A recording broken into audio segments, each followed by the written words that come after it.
And just when we thought nothing much had happened during this week for us to discuss, just about 20 minutes or so ago, there was breaking news from England that Manchester City have been given a 2-season ban from the UEFA Champions League because apparently UEFA found that they had fallen foul of the financial fair play rules. So FFP has caught up with Manchester City. What are the implications? And crucially, would somebody like Pep Guardiola stay around when they are in this sort of trouble? We'll remind you about why they have gotten into this pickle and what it means for the Premier League title race. Suddenly, we have a lot of Chelsea fans and Arsenal fans, so on Twitter saying that there is a possibility that without City in the mix for the Champions League next season, realistically they can get it. But don't forget that there's a team called Sheffield United who suddenly would also feel that they can qualify for the Champions League next season. All that plus a little bit of chat on Liverpool. We'll tell you about that later on in the show. And the Ghana Premier League. We've done a lot of preview pieces on NigeriaOnline.com, talking about why this league has been so exciting this league season, and about King Faisal. They are the second highest scoring team in the league, but still they are bottom. How does that happen? We'll be looking at that as much as possible in the next 45 minutes. We'll try and squeeze everything in. Stay with us. Joy 99.7 FM.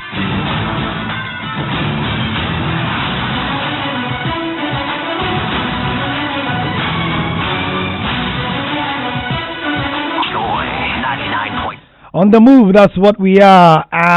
It's a full house today. Hi guys, hello guys. Hello. Hi. Yeah, after all the depressing talk about the coronavirus with Evans and the rest, let's lighten up a bit. Legon Cities are currently playing Great Olympics in the Ghana Premier League, aren't they? Yeah. And they are sharing chocolates, Benedict. Today is Val's Day. Yeah. Also Chocolate Day. You understand? So it goes with it. And it's free for ladies as well. So if you're a lady... It's free for ladies. Free for ladies. I saw that the flyer said free for ladies in red. Yeah, free for ladies in red. No, free for ladies, sorry. And then ladies in red will get chocolate. Chocolate. So two things. So free for ladies and ladies in red will get chocolate. Red is for Valentine.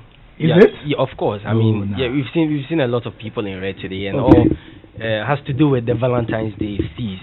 So they are sharing chocolate. Yeah, they are sharing chocolate today, and Wendy Shea is performing as well. After hitting hard at them that Charlie, you invited Shatawali, Medical Kwisiaza. When am I coming? It's okay, come. So today she's performing. So red means love, eh? Yeah. Or something like that. Is Wendy Shea in red? Wendy Shea. Yeah. Who I haven't seen her. But definitely, I mean, Wendy. But she will be. Wendy Shea. Yeah. Why? Okay. Ghana, wake up. It's interesting though.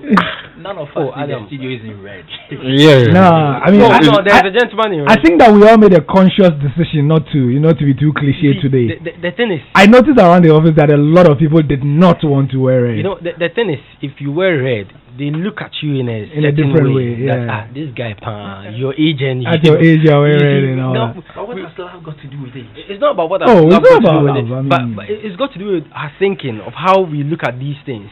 That we see it to be above it. Adam, would you have worn red today?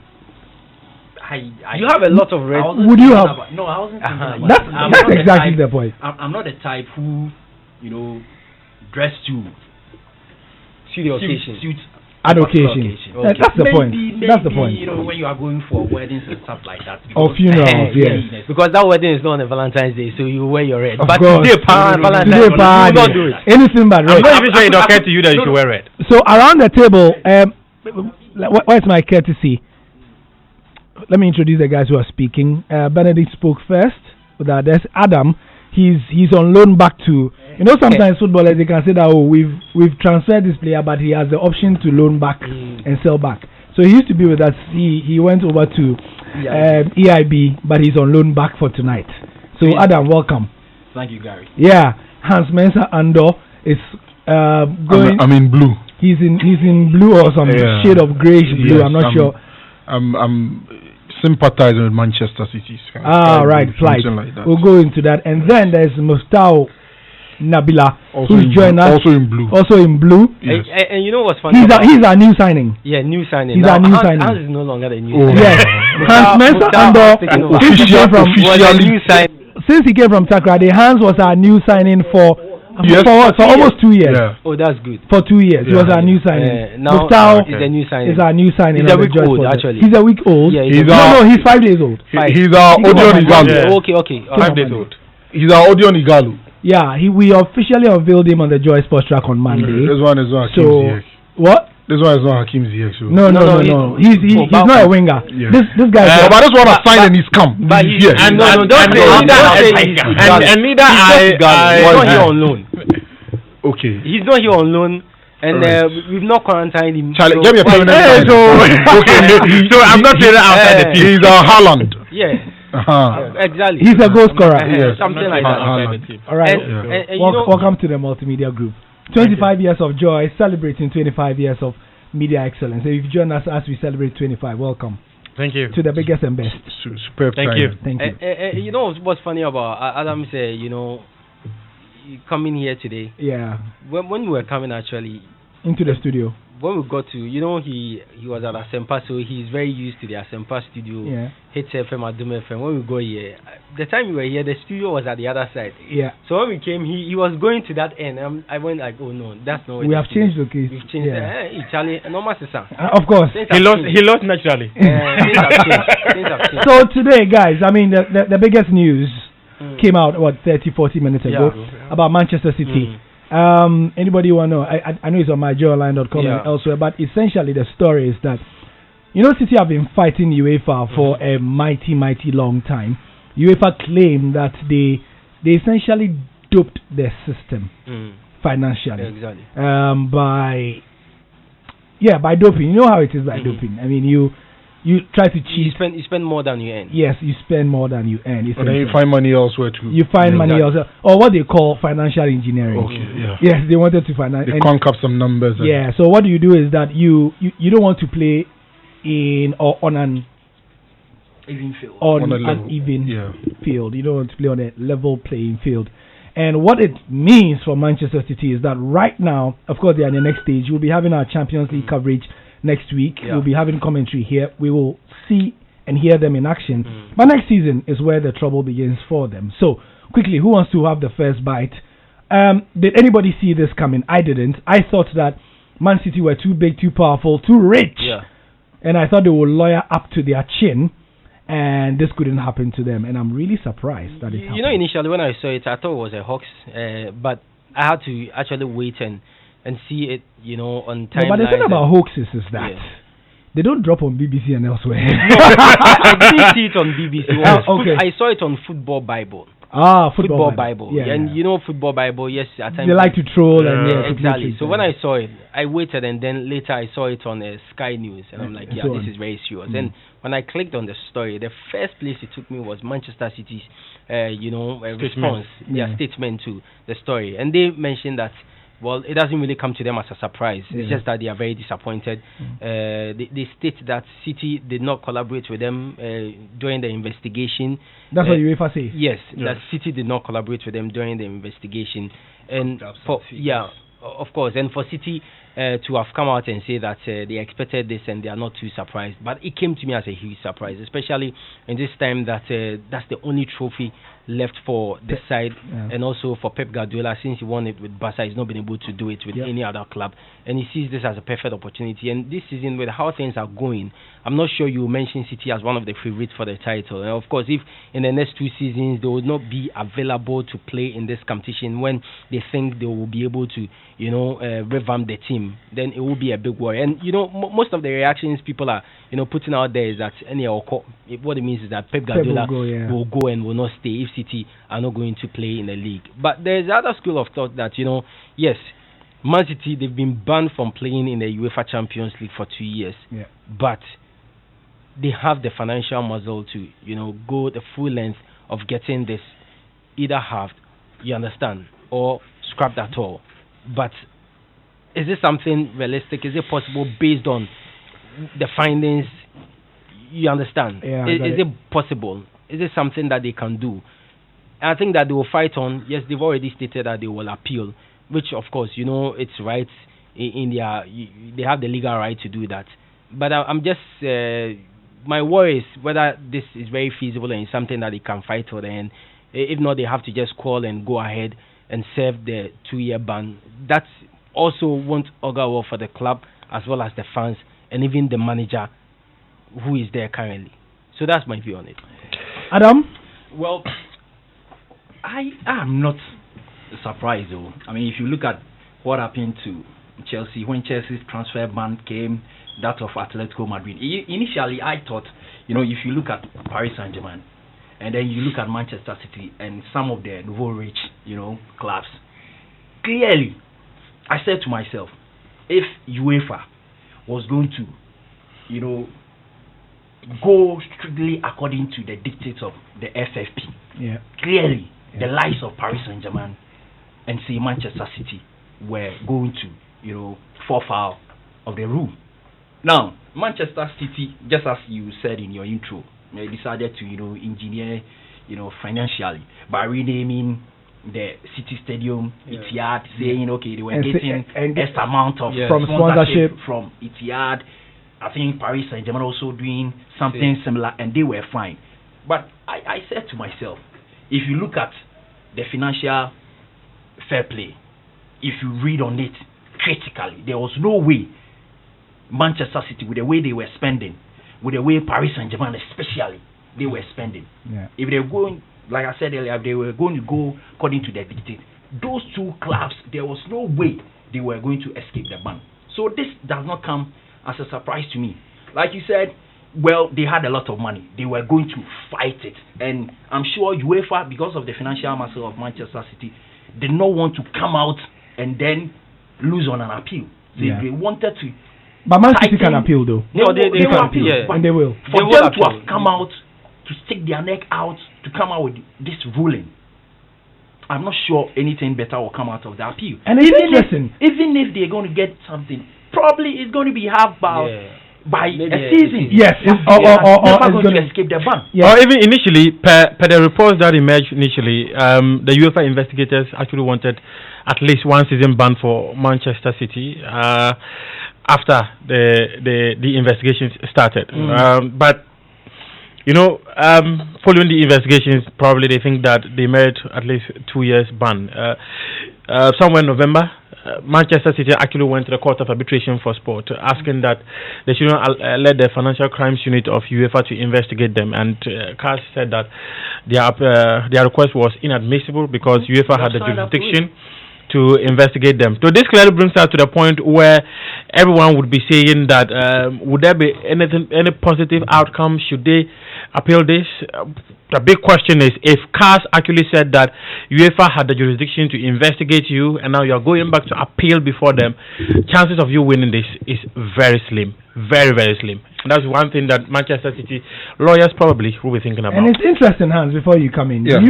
It seems like Man City are complaining about the process, but not the crime. Yeah, it's the process they are complaining. Not the crime. I mean, they are not saying they've not done it. I think that absolutely. I think that it will be very difficult for them. We also have not mentioned that it is a 2-season ban plus a 30 million euro. Absolutely.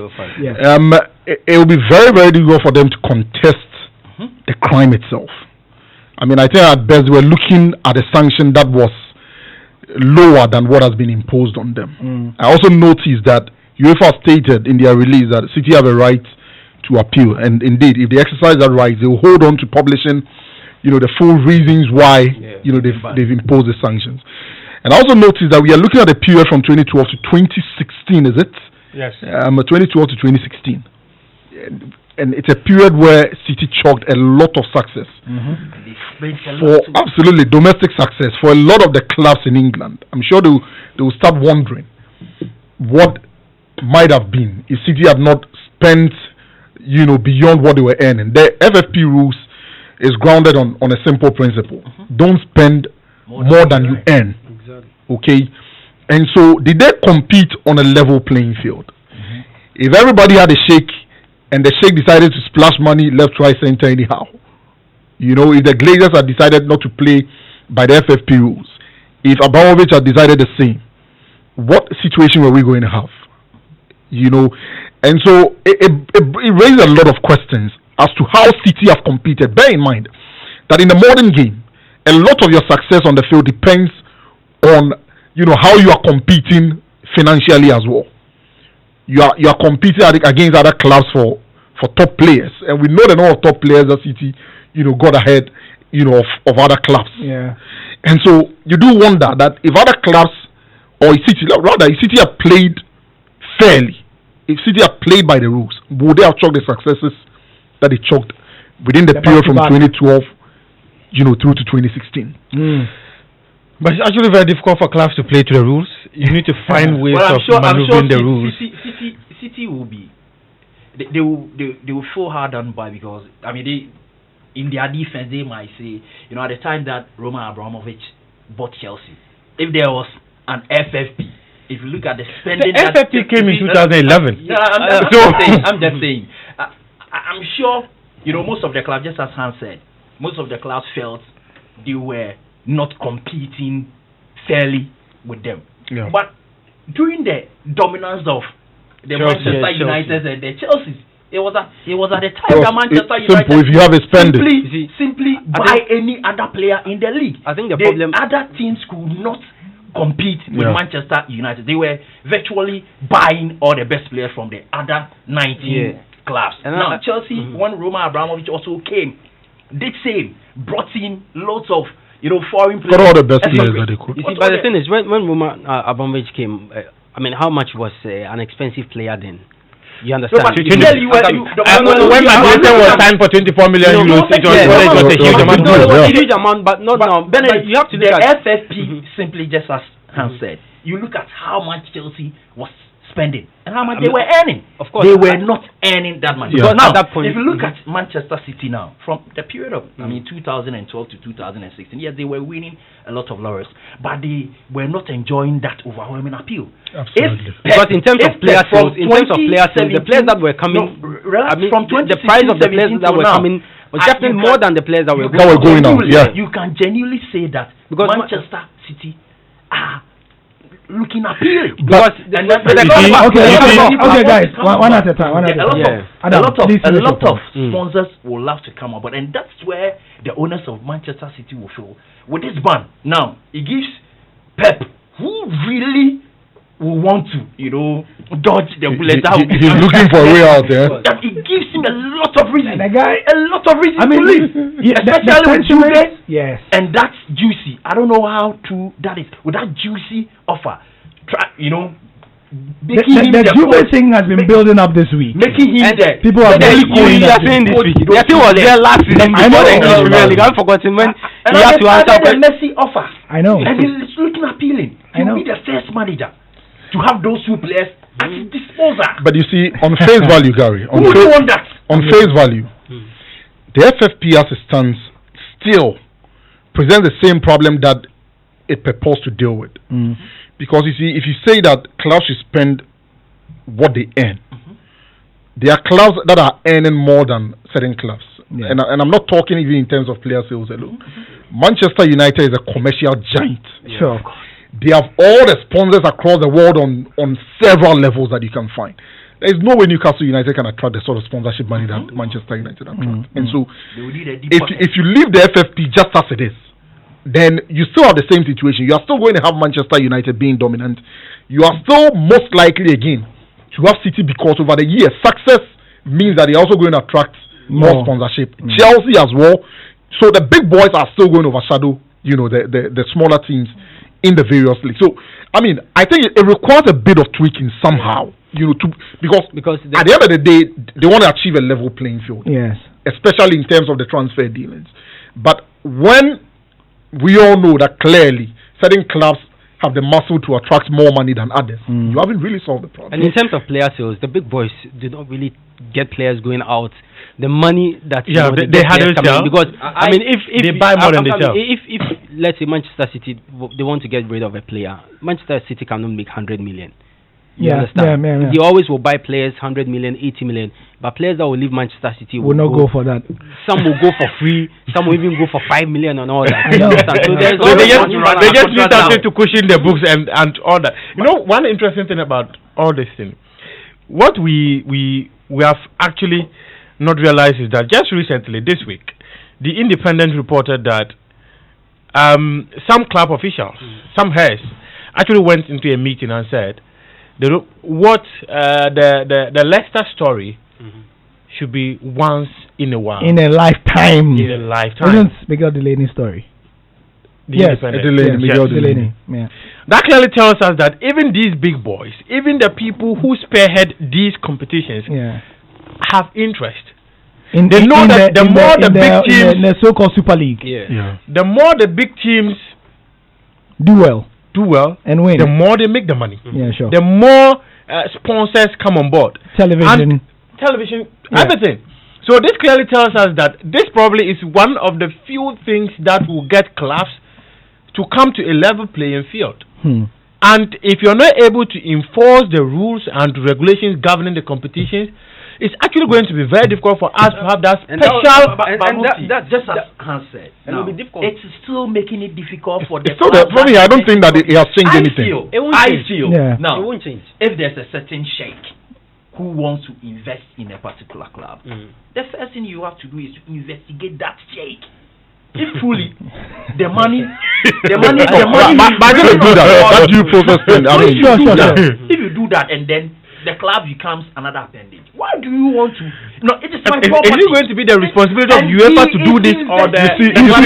Let me offer a simple explanation. It's becoming difficult. Let me offer a simple explanation. The Man City story is unique and peculiar together with the PSG one because it's not like just a business. It's a whole. It says thank you. That is the problem. Yeah. They are being funded by states. That is the issue here. Yeah, and the, you know, the point that you make about, I mean, if a sheikh has the money and wants to spend on his club, what's the big deal? I think it's also founded on that legal principle where, you know, in the corporate world, the legal entity is separate from the owner, where the owner doesn't assume the liabilities of the. It's the same principle that surrounds it. If we are not going to. City did with the exactly, you know. But I think that, like I said, it just requires a bit of tweaking to ensure that it achieves its aim. Because as it stands, look, Arsenal, Manchester United, Chelsea, City, Liverpool are the big earners in the Premier League, for instance. Okay? If you go to France, PSG, in terms of the volume of sponsorship, they are the big boys out there. You understand me? If you go to Germany, it's still Bayern Munich. And so, what has changed? And let's even analyze it. Between 2011 till date, when the FFP came into force, okay, what outside teams in the top 5 leagues in Europe have won the leagues? We can count Leicester. You can count Dortmund. Atletico Madrid. That's about it. That's about it. You know, so nothing really has changed. It's still the same order. You know, and so I think it has to be looked at again. You know, if they really want to achieve that aim, maybe let's probably decide that, you know, for certain caliber of teams, you can only spend a percentage of your commercial sponsorships within a period, something like that. Surely. But if we leave it just as it is, I mean, and for us here, Gary, do we have a situation? Can we bring it into our own Ghana Premier League? Ghana Premier League session as well. Are you looking at the strengths of Ghana football? Yeah, of course. I mean, we can always draw lessons from the things that go on. They're currently leading 1-0. Look, Gary, we've seen what has happened in the financial sector. Yeah, okay, with the banks and all that. And even for football, it's not the first time. It happened in Colombia, where drug money permeated the sport so badly that when the drug laws were brought down, Colombian football came crashing. Yeah. So, I mean, for me, I like to the national team level and everything. Yes. What due diligence are we doing on people who come in and purchase Ghana Premier League clubs? Are we doing it anyway? We were here. A certain businessman came to sponsor the Ghana Premier League. Or let me not even use a businessman. His entity. Yeah. Before we had the number 12 issue. Yeah. What became of it? You see, the problem here. So let's. I think that there are lessons. those guys are that needs missing. to be so linked. when an individual comes in And with say that yes, power, clout, yes. Charlie, you even beg him to stay and be No. See, no, that's the reality. And that's the reality. When you speak, You understand? That's the reality. I know the point. When you speak Very- One at a time, guys. when One you at a speak time, to the guys. players of those clubs, Yeah. you know, let's assume. I mean, Team A. Team A. Yeah. No, so not to cause any, controversy. There's a certain, Big man. business mogul spending on Team A. Then you sit on radio. Oh no, where is the money coming from? You meet the players and they tell you, Charlie, we were old for like 10 months. They don't care where it came from. This man came And and he sorted it. cleared everything. In fact, You see, he I didn't cannot be give an you answer to Very hold on. advance. And so you look at the players and you look at what they go through. We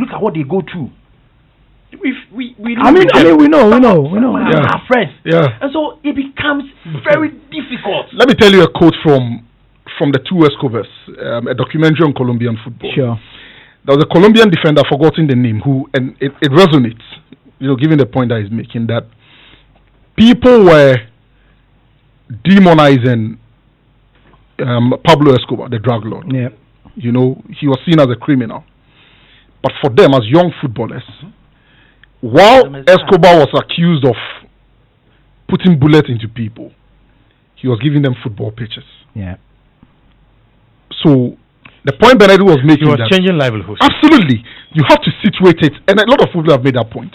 You situate it, Ghana football, in the bigger Ghanaian economy. You see, and that settles it. in the global in the 90s when this was happening, we didn't have that term. Now we call it sports washing.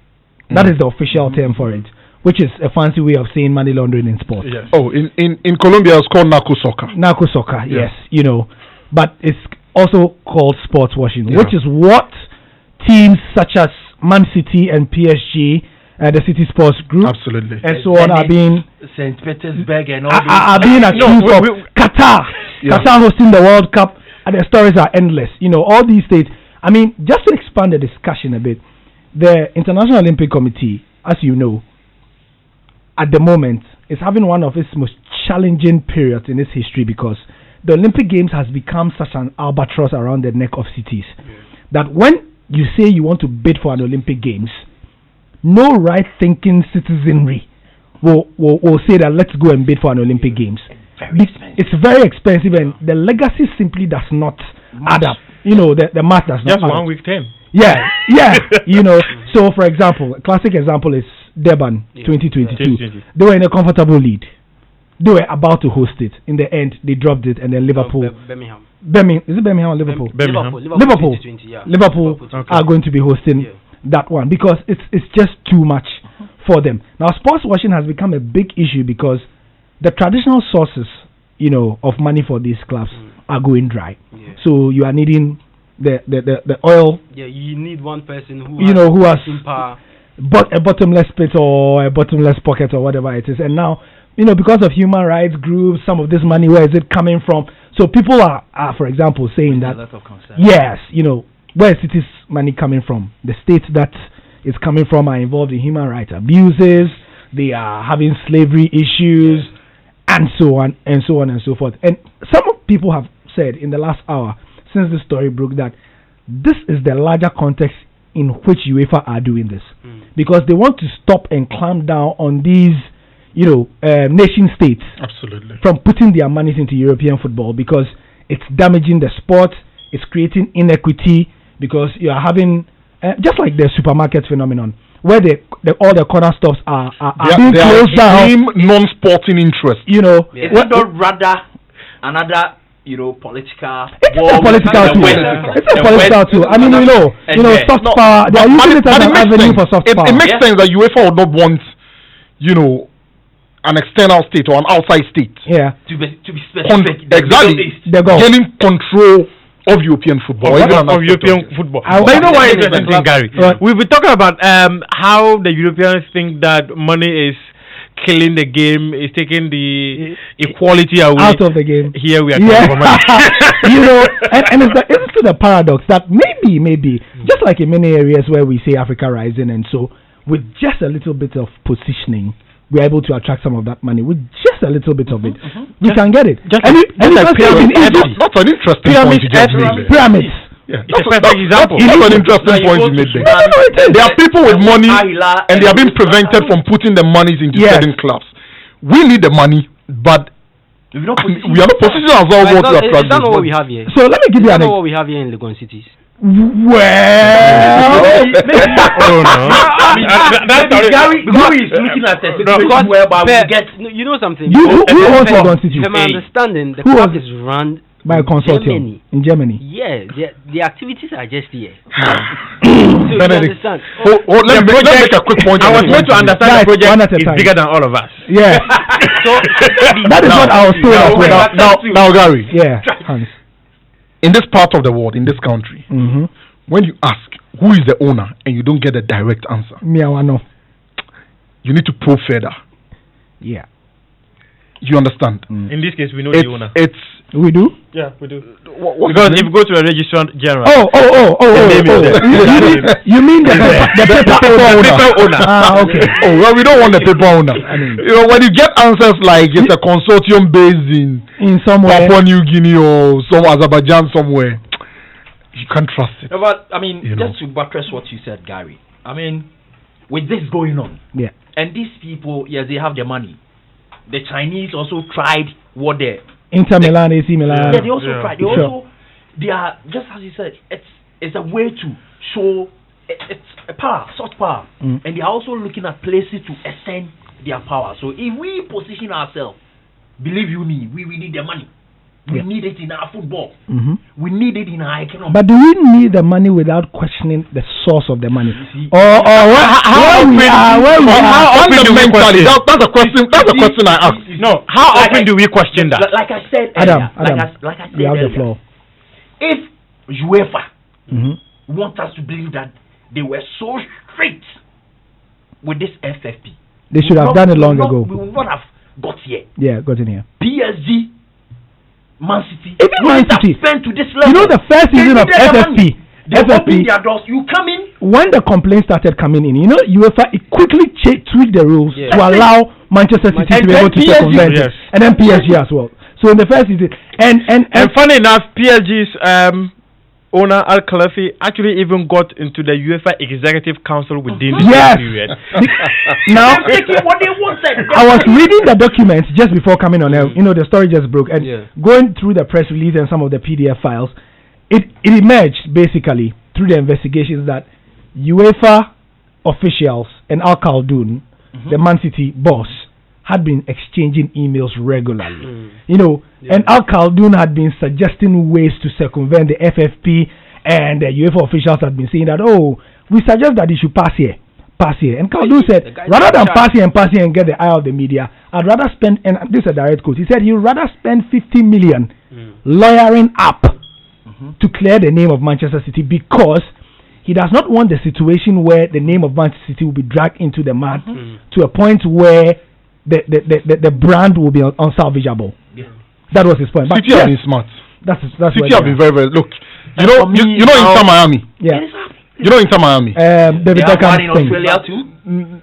MLS. No, City have a club in the MLS. That's New York City. Yeah. Where David Silva went to play. You know the role they play in all of this, right? Yes. I'm sure you follow. It's all part of a scheme, to go around some of these rules. You understand me? Because today, if City want to sign a player, and per the FFP rules, they are not allowed to sign the player. Their club in New York can easily acquire the player and loan that player to Manchester City. Which is what Granada and things have been doing with Watford for a long time. Watford, Granada, Udinese. So they've been very, very smart. And I think UEFA also need to be proactive because, and I think they are being proactive because clubs are finding ways around it. Look, it's not just Manchester City. The big clubs who have money to spend. Yeah. The big clubs with rich owners who have money to spend, because they'll sit down and look, I've got the money to get this player to make us competitive. Yeah. Why should I, because of some rules, sit somewhere and then see my club suffer? So they are looking for ways, to go around the rules. So I think you ever need to, as they go along, be plugging those gaps and all of that. But it's going to be very interesting. I want to see what happens to PSG as well. Hans, if they really want to do it, They would have done long ago. There's So, a message. there's a message. There are a couple of messages that can take us forward. But into the last one. Ghana need Escabia by NG.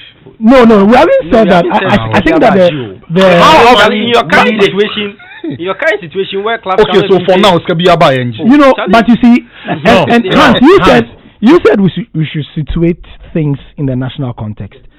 I mean, in the bigger Ghanaian in the bigger Ghanaian economy, we don't really. I mean, take from the politics to the whatever.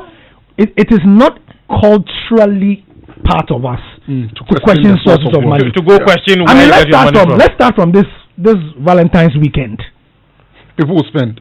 People are going to like funerals next weekend. There'll be funeral galore. You know, like people spend on funerals and things, and families don't question people's capital. Yes. Yesterday we saw some massive spending. Yeah. You remember the spending yesterday? I know. Yeah. Your salary will be spent this weekend, and that should be somebody's interest. That's your capital.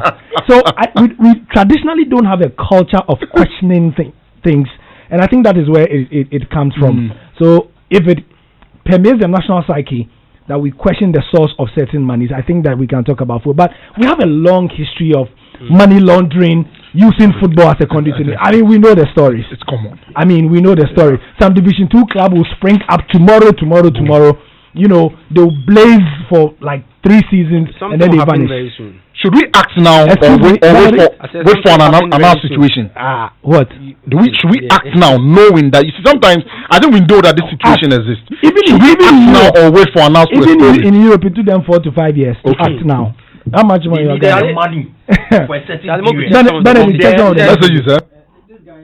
Kwanda from Fadama says, so does it mean the fifth place team to finish the EPL will play in the Champions League? Well, silver and gold have I none, but such as I have, I give Man City. Now, I sympathize with them. That's Kwanda from Fadama. So, yes. So let's look at what the table looks like. Liverpool have 73 points in our first. City have 51 points in our second. Leicester are third on 49. Chelsea are fourth with 41. And Sheffield United are fifth with 39 points. Spurs are sixth.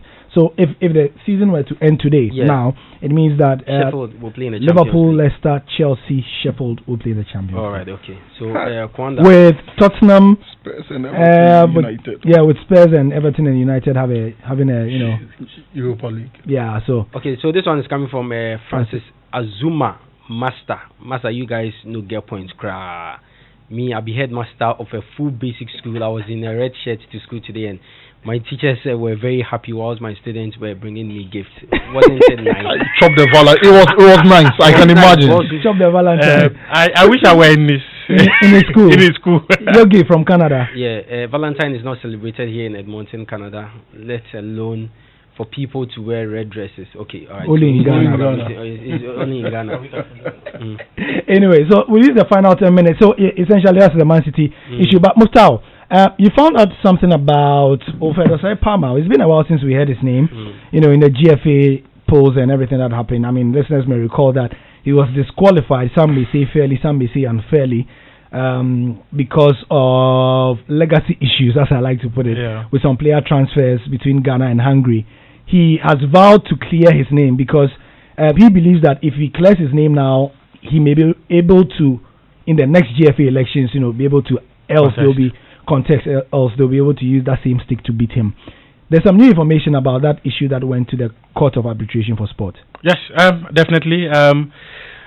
We all know in November 2019, the Ghana Football Association filed their defense after Wilfred Osei-Kukupama wrote to CAS that he wanted them to stop the GFA elections. He also said that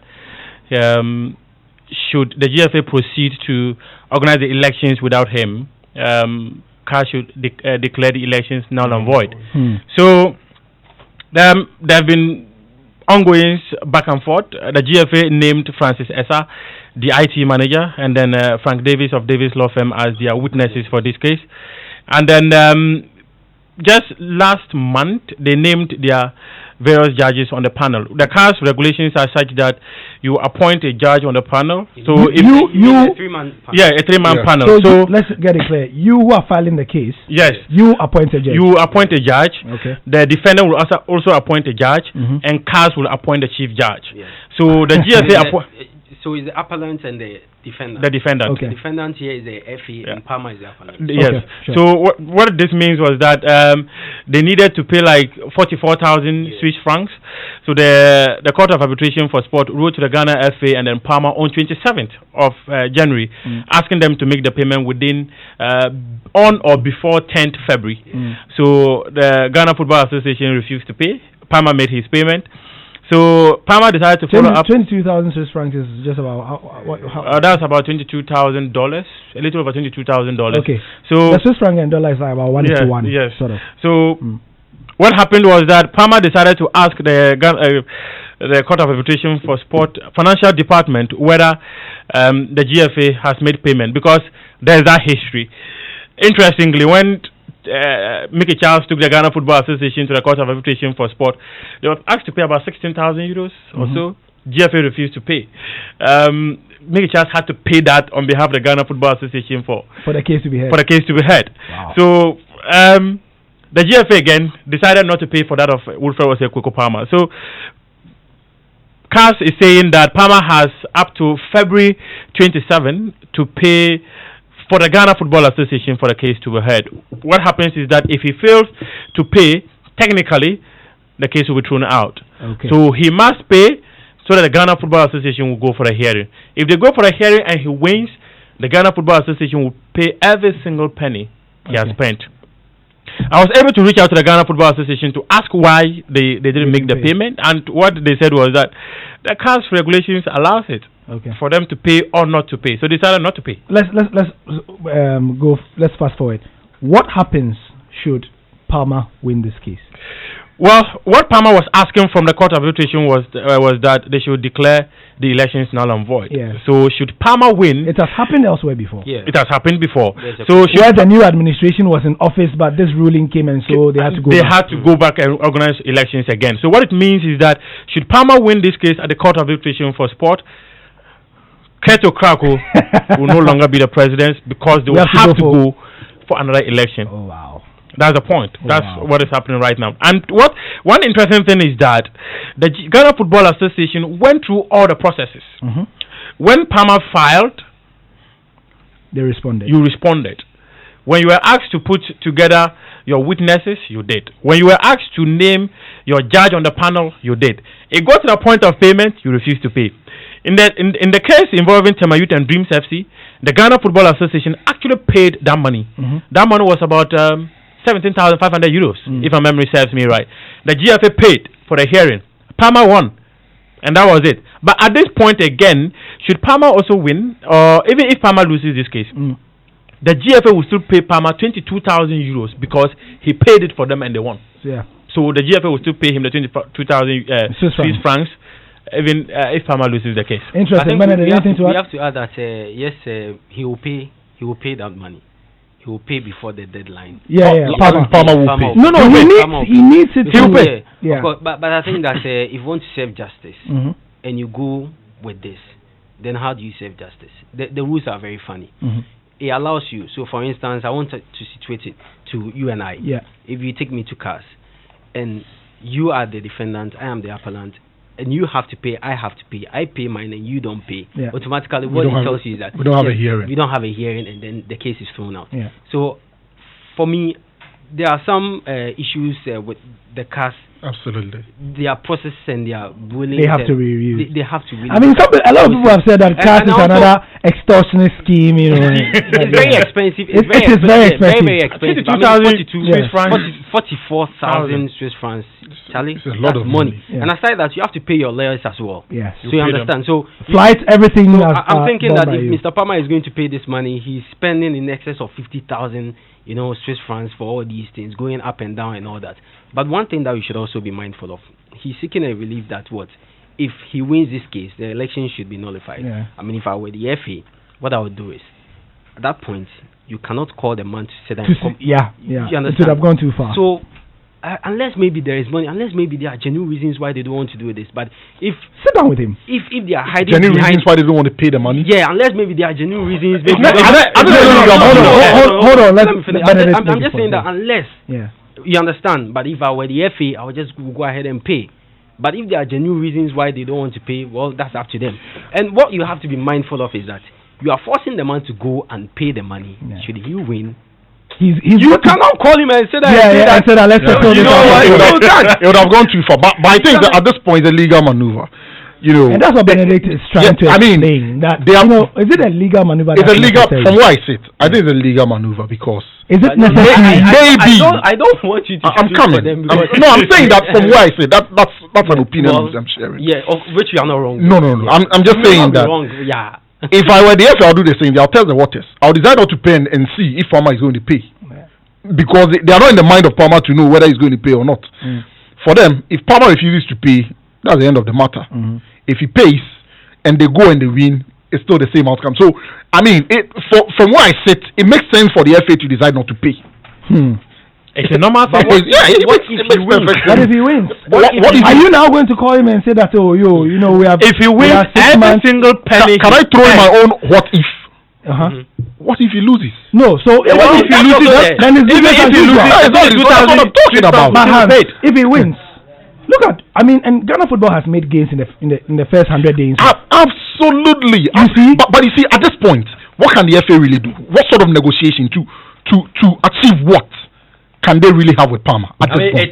What sort of out of court settlement can they have? Yeah, at this point. The horse has bolted. What are you going to do? Are you going to call Palmer and say, look, I'm coming. Are you going to call Palmer and say, look, drop the case, let's make you vice president? You're already a vice president of the Ghana Football Association. What deal can you cut with Palmer realistically at this point? You mean Eddie and Pa now, baby? Nothing you can do at this point. I think the die is cast. It is also possible that they have already, spoken to him, and they feel he want the.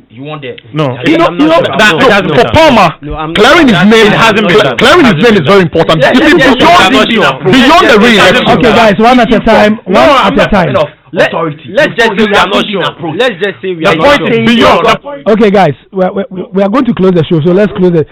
3 people are talking at the same time. I'm opening the microphone. So Hans, even apart from cutting a deal with Palmer at this stage, what about the issue of clearing his name? Are you going to strike that case you had against him off the record as well? So for Palmer, there are 2 things, and for me, I think even clearing his name is paramount. Yes. Okay, trying to see if he can get the re-election to come on, first of all, and then clearing his name so that in the future the same case it wouldn't be used against him. Exactly. So okay, Hans, thank you. He has too much to lose. All right. He's seeking is not trying to get it. If it happens, it is there. It is going to happen. Charlie, all right. Want to go and contest again. So Benedict, what's the final thing? We understand that there's some Liverpool business. Charlie, sit down. You know when your team is doing well. So I hear there's an event tomorrow, right? Yeah. So Liverpool, they are going to disturb us from now to the end of the season. I know. Not really. So what's going to happen? Let's just take it like that. So sorry, what's your name? We are not going to disturb. What's your name? I'm Eric. Eric, okay. Yes. Popularly known as Odella. Coming from KTU Radio 87.7 FM. Sure. And I'm grateful to be here because we did take a live feed from Joy. Sure. I think it's nice. So what's happening tomorrow? Yeah, tomorrow at Jolu Special School, we are going to be taking a walk about 5.2 kilometers, and we'll come back to where we started. And later we will have a game, and then after that, you keep saying we. Who is we? I mean, we the Liverpool fans. Right. Yes. Right. So I mean, it's a group that we formed, I think 2 years ago, when Mohamed Salah and Sadio Mane were in the country. Sure. So we named it Mighty Reds. Okay. So tomorrow we have put a little things together to give to the community. So that's what exactly we'll be doing tomorrow, to just give back to society. Oh, that's awesome. So nice one. That's awesome. So what time is it starting? Oh, this is Ghana time. I keep saying don't say that. Give us the official time. The official time is 7 a.m. So just say 7 a.m. Don't say Ghana time. And that's the time. People will be there. Okay. Yeah. You are the organizer. You'll be there at 7 a.m., no? Yes. Yeah. So I'm coming from Ashaiman, so I'll be there by 6. Yeah. So 7 a.m. People are changing. I mean, a lot of our events now starts really on time, and it's refreshing to see that people are coming or being punctual at the event. Somebody's asking go to an Uncle show and say Ghana Man time. You know, and I'm really sure about a lot of these. What do you call them? These theater plays and stuff. They start on the dot. Exactly. You know, and it's something we should encourage. But anyway, there's a last message. This one says, please give us an update between Legon Cities and Great Olympics. The last is 1-1. 1-1. Yes. Okay. Equalize for Great Olympics. Great Olympics. All right. So head over to myjoyonline.com. We have a lot of local content there in the Ghana Premier League. We have a piece on why King Faisal are not winning, even though they are scoring bag loads of goals. We have a preview of the Women's League. We have a piece on a preview of this week's Ghana Premier League action match week 9.